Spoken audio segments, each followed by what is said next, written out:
I like to think of coercive control as a pattern of behaviour that ends up getting utilised by somebody in order to instill fear and introduce an imbalance of power and control. Coercive control I tend to think of as a tool of abuse, much the same as like physical violence, for instance.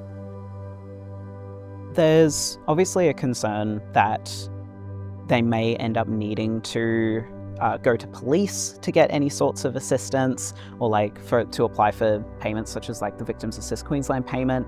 There's concerns that they may have to go to court in order to access safety planning as well.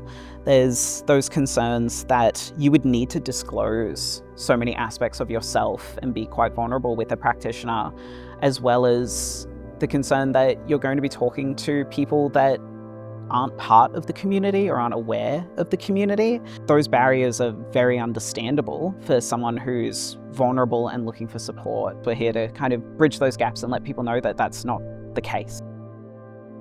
I'd love people to know that members of our community are everywhere in these organisations. There are a lot of steps that are being taken, even within religious organisations. Being able to have those conversations with a practitioner who's understanding where you're coming from can help navigate those more tricky situations that may have previously felt too difficult to kind of approach or inaccessible. There are so many avenues that you can go down when you're looking at putting together your safety plan. And any organisation that's worth its salt is going to be centering you and your expertise in the situation that you have frankly been doing a fantastic job of surviving. Navigating situations when maybe we don't want to talk to police, maybe we don't want to go to court, and being able to incorporate that into your safety plan and say, what other resources are there?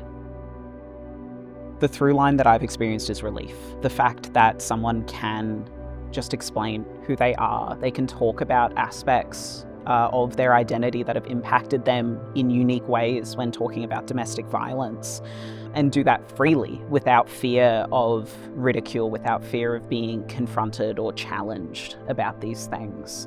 I find that that's been a massive through line for the people that I've supported.